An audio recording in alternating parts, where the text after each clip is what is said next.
Blog Talk Radio. Welcome to Institute for Personal Development, where total consciousness is the new frontier. Kriya Yoga is the union of the individual with the divine. Join us as we explore the practices that initiate this process. Well, good morning and welcome to the Voice of Yoga. Let's Talk Consciousness. I am your host, Lisa Winton, and with me is Kenny Tooley, also known as Swami Jayananda, founder of Institute for Personal Development, located here in Hampstead, New Hampshire. Good morning, Swami. Thank you for being here today, and how are you? Good morning, and I'm doing well today. How about you? I am doing well, thank you. Well, I want to thank the listeners for tuning in. Today on the Voice of Yoga, we will be discussing Enriching Your Life with Kriya Yoga. But before we begin, Swami, can we take a few minutes just to recap our last 4 shows that we have had?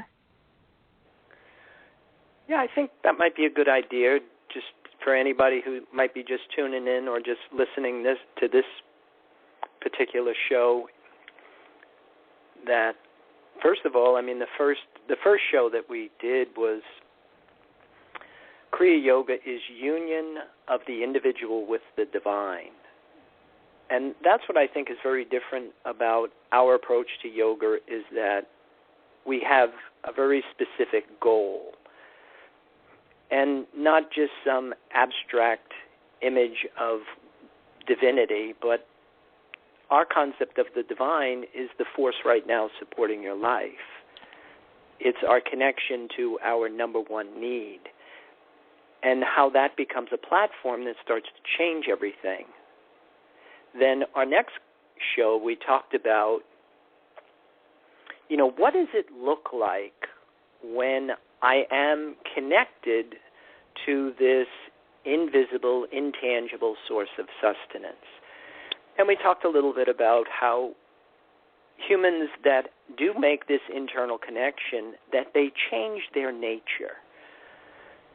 That whatever it is that our physical bodies desire is going to determine our nature. And one of the things that we talked about was that humans have the capacity to resonate at different levels of consciousness, different degrees of awareness. And so if we are attached to particles, then we have a tendency to be of an animal nature. If we are attached to waves, we have the tendency to be of a human nature. And if we are attached to this invisible, intangible source of sustenance, what the books call God, then we become of a divine nature. And whatever the changes that take place when you are drawing from these resources is what we call yoga. That it's very specific, that you want to be attached to your number one need and not something that is dualistic, fear and limitation. And so in the next class we talked, or the next show, we talked a little bit about that this doesn't happen by accident, that this is something that we have to set up and we have to make it happen, that there is a lot of preparatory work that has to be in place, because we're coming up against forces that our physical bodies, which have all the power of preservation and survival, have no vision and no discernment. And they come in with a pattern. We look for food, we look for mother, we look for approval. So all the forces are drawn towards particles.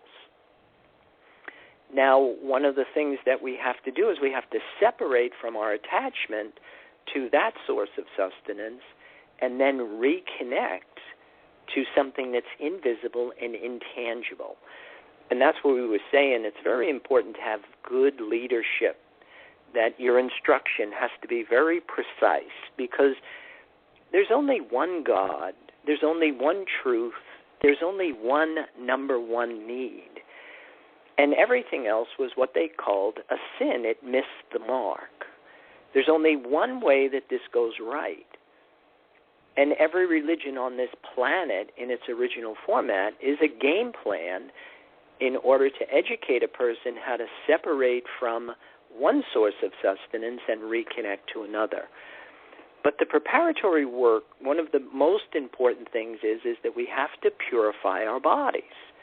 That if your body is longing for something tangible, you cannot get this invisible, intangible source of sustenance into it. So that was one of the prerequisites that we talked a little bit about. So that if you haven't purified your body, then of course you can't get spirit in, and chances are that you may be identifying a lesser experience with this true mystical state of being. And then last week, we talked a little bit about the benefits of having this internal connection, internal support, having a relationship with something that is producing the feeling in your body that you're good enough initially. When the availability of what you really do need has been internalized in your body, when you have this inner marriage, there is a calmness, a confidence, and a clarity that comes because your body isn't looking for something. It has what it needs. Matter and mind came together with new information. And so today what we probably want to try and do is talk about, how to employ that, which coming back to, one of the original precepts of our understanding of yoga is that it works on the formula that how we think is what we become. And everything is going to be relative to that. What you're thinking, how you're breathing, what you're drinking, what you're eating, and how you're exercising. Everything is going to affect how we think, how we feel, and how we perform. But the benefit of this union of the individual with the divine is that initially, the programming that we come in with, our minds are relatively small. And when your mind is small, you kind of feel like a victim because there is a huge portion of your reality that's outside your field of awareness. We kind of feel like everything is happening to us. Now, with the rebirthing of the body in this other energy field, when matter and mind now come together with truth and wholeness, that's the one dynamic that will impregnate the seed of your mind. And then when matter and mind come together with that information, provided you maintain the connection, there is a gestation period that your mind will start to open. And when your mind starts to open, with that comes your field of awareness. And as your field of awareness starts to increase, with that comes your scope of power. So we actually make the transition that we go from the victim to the creator. And I want to say that would be, probably one of the ways that you could start to employ your practice of yoga almost immediately. I do know that when in your classes, whether it's an asana class or Theory 2 classes or even mantra, I know one of the things that you say all the time is how we're breathing affects our thinking. Is that something that you would say to our listeners out there? That's where they should start, and that's how they're going to enrich their lives with Kriya Yoga? Well, yeah, that, it's, again, coming back to what we say, it's all important. It's not just, this is the one you want to focus on, because to try and understand it, to understand the scientific part of it, that thought is an energy, it's capable of producing effects, but it's all measurable based on the amount of strength that we emit it with. It's belief that gives thought the power of intention. That's why in the medical community there's, a 30-something% placebo effect when they do double-blind studies. The power of the human mind can be limitless. If you emit a thought with belief, it will have the power of intention. So where do we start? Is starting with the relationship between how I breathe and how I think. But I think even more important than that is to think right. To actually start to be able to use what you need to produce the feeling in your body that I'm good enough. Because that's one of the biggest barriers, that we're still drawing from particles or waves. We're drawing from a dualistic dimension of reality. And when we emit a thought, it has the burden of doubt. We don't believe that we're good enough. It's the connection to spirit, to the divine, this connection to truth and wholeness that gives the feeling of calmness and confidence, so that then as we start to change our thoughts, we can emit them with the power of intention, because you believe that you're good enough. And then, of course, coming back to what we have been saying, that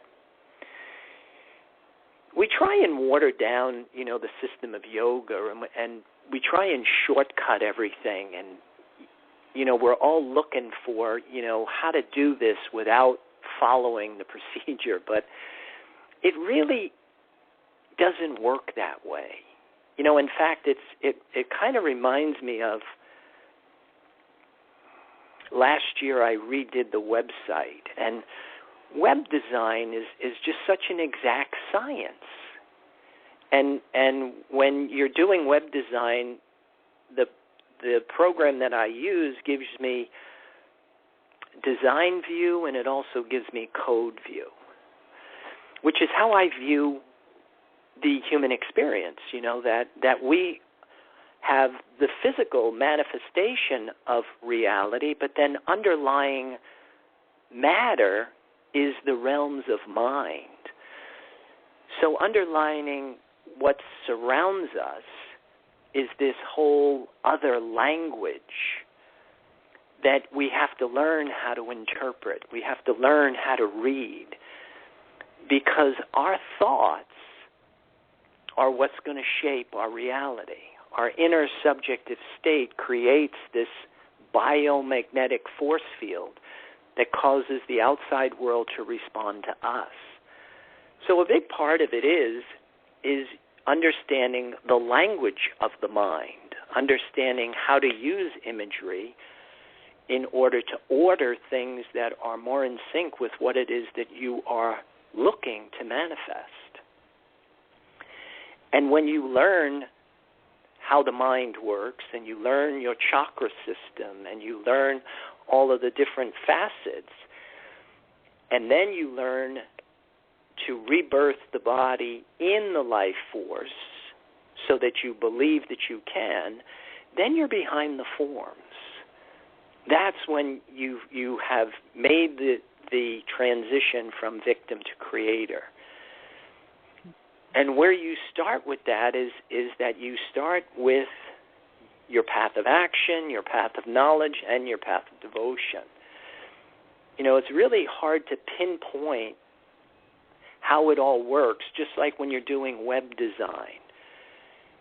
You really have to have it all together. You can't just say, well, the cascading style sheets, aren't important. I'm just going to focus on the HTML language, because they all work together.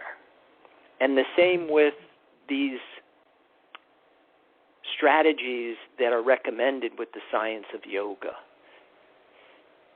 That this concept of total consciousness is a viable human enterprise, but it can't be shortcutted. That you really have to pay attention to the details.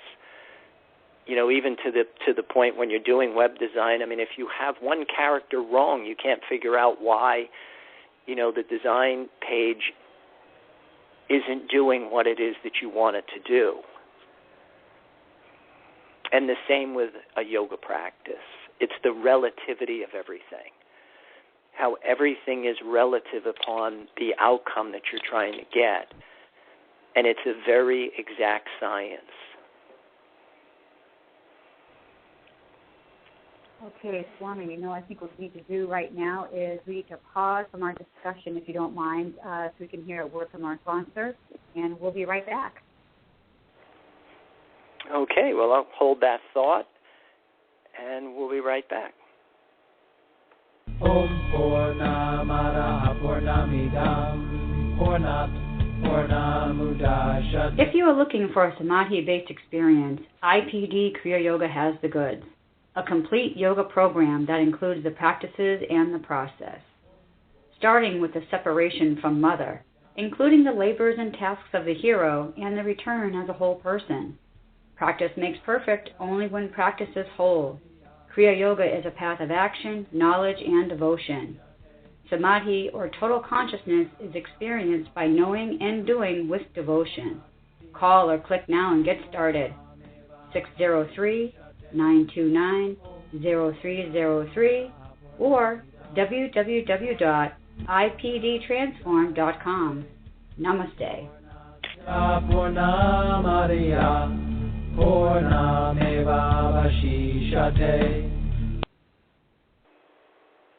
Okay, well, we are back. For those of you just joining us, you are listening to Voice of Yoga, and we are talking consciousness.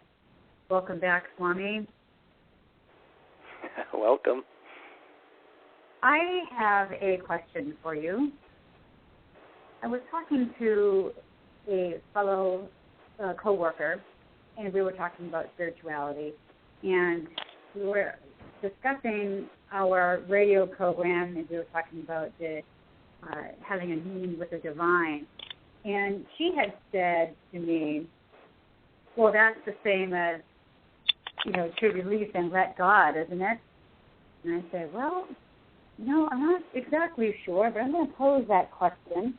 So my question to you is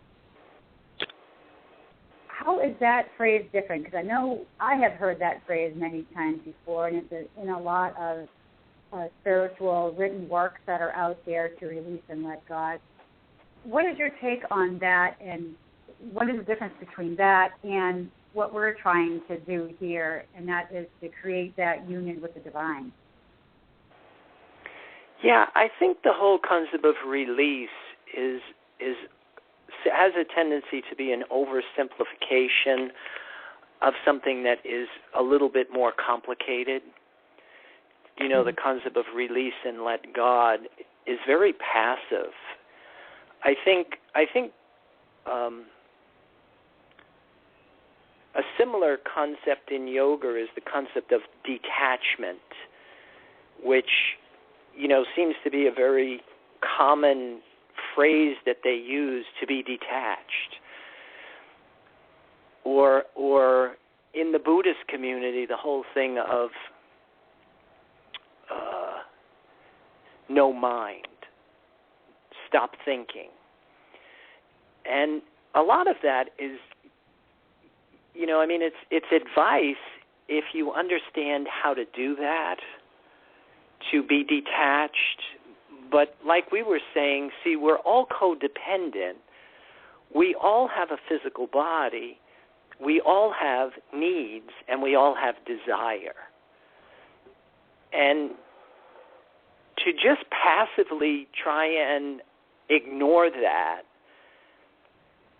doesn't produce the same return as if you actively detach from one source of sustenance and attach to another. See, the proactive side isn't that you release and let God. It's the Christian concept that you must love the Lord thy God with your heart, your soul, and your mind. It is the yoga concept of brahmacharya, or it is the true Buddhist understanding of we must desire the void or the nothing. See, that we all have desire, we all have a physical body, and whatever your body is attached to, whatever it is that we desire, is going to determine our nature. And coming back to what we had said, if we desire particles, we will be of an animal nature. If we desire waves, we will be of a human nature. But if you desire the void, you will be of a divine nature. And that's the more proactive side, that it's not a release, it is a very active attachment, it is a sincere desire for the void. And of course, it's that relationship, that internal connection that starts to change who we are. That was what initiated this progressive cycle that we called apotheosis. So does that answer your question? I think it does. Talking to people, every day, and we have a different way of living than maybe 20, 30, 40 years ago, where everything is happening so fast. Everybody wants, their products now. They want their food instant. They want this. Everything is much more accelerated. So I think some people find it challenging, to be able to be spiritual in this fast-paced world that we have.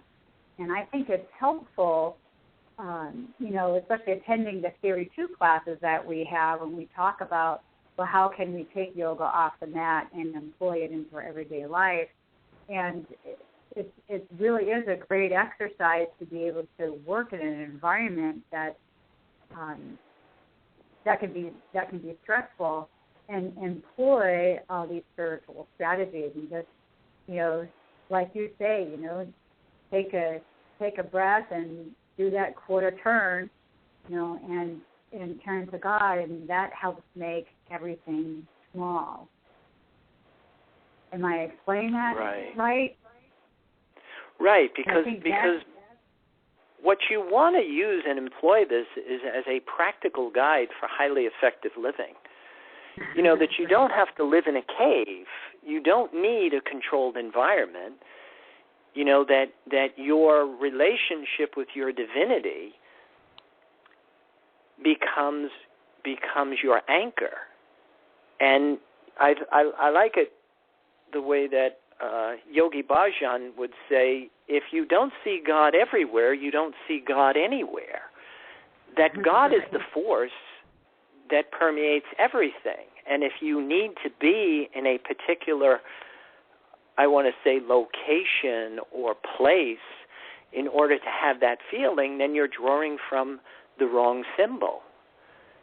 But when you have this relationship with your number one need, as long as you have the forces that are really important to you and you feel connected to them, then you have objectivity. Now you can reduce whatever it is that you are experiencing to a smaller degree of urgency. Sometimes to the degree that you're able to manage things much more intelligently, and you're not controlled by them. Mm-hmm. Like, say, for example, at work, there's pressure that you might have to make a sale. And if, you don't make your numbers for the month or the week, that your position is in jeopardy. Well, that has a certain call, I want to say, to response for me, but I don't have to respond as if I'm going to die. Because the worst possible scenario is I lose my job. I don't lose my life. And that's what we try and do is that it's not going to negate what's happening in the outside world, but it's going to give you the skill so you can support your sense of self internally, have objectivity, detachment from it, that I don't need the sale, it's a want. Right. I don't need the job, it's a want. Right. I think that's something. And then from there, then from that vantage point, you're able to make better choices. Sure. And then, of course, the more connected you are to this source of sustenance, the more behind the forms you are, the more you can start to use your mental imagery to actually affect changes in the outside world, so that you will become a better salesperson. Mm-hmm. And you'll be able to do it by emitting the thoughts, asking for what you want with the belief that you're good enough to get it, but without any fear. When you emit that thought with the calmness and the confidence that comes with this internal connection, then it has the power to affect change. And then, of course, I think we might have talked a little bit about this in one of the earlier classes, the whole thing of shaping your life. That we base it on needs, wants, and purpose. And trying to balance that is of the utmost importance, because sometimes changes in the outside world start to happen, and we don't see how it fits into the context of a bigger plan for us. Sometimes, you don't make the sales. Sometimes you lose the job, but then something different presents itself, and you can start to see how that fits into a bigger picture of a sense of, what is my collective purpose? Right. I think some of the problem is that people identify themselves with what they do as opposed to who they really are. Like, I am not my job, I am so much more than that. And I think that just that realization alone is pivotal in turning towards spirit, and especially, the stepping stone to creating that unity with the divine.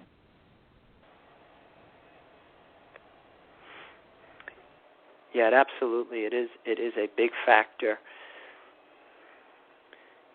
in establishing your identity.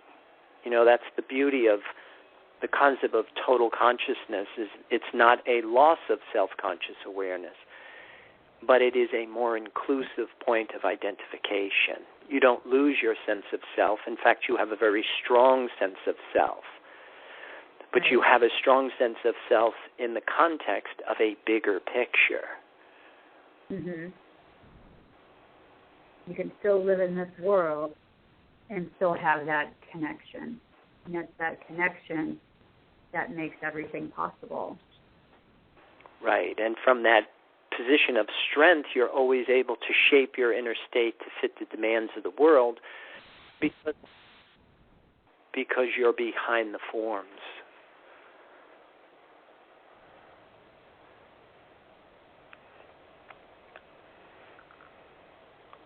Well, we could probably start to sum up what... I was just going to say, it's some excellent information. Yeah, if we can just do a quick summary and then we can sign off.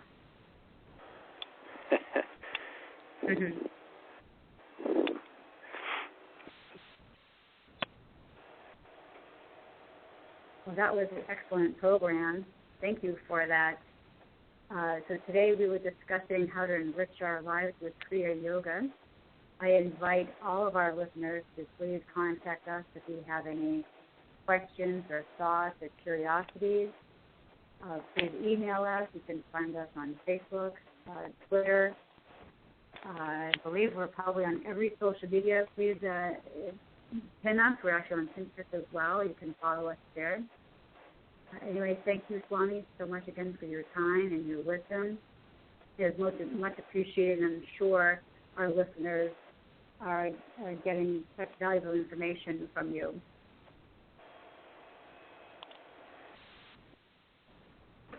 Well, namaste. Thank you, listeners, and we are the Voice of Yoga, and tune in for our show for next week. Thank you and have a great day. Namaste.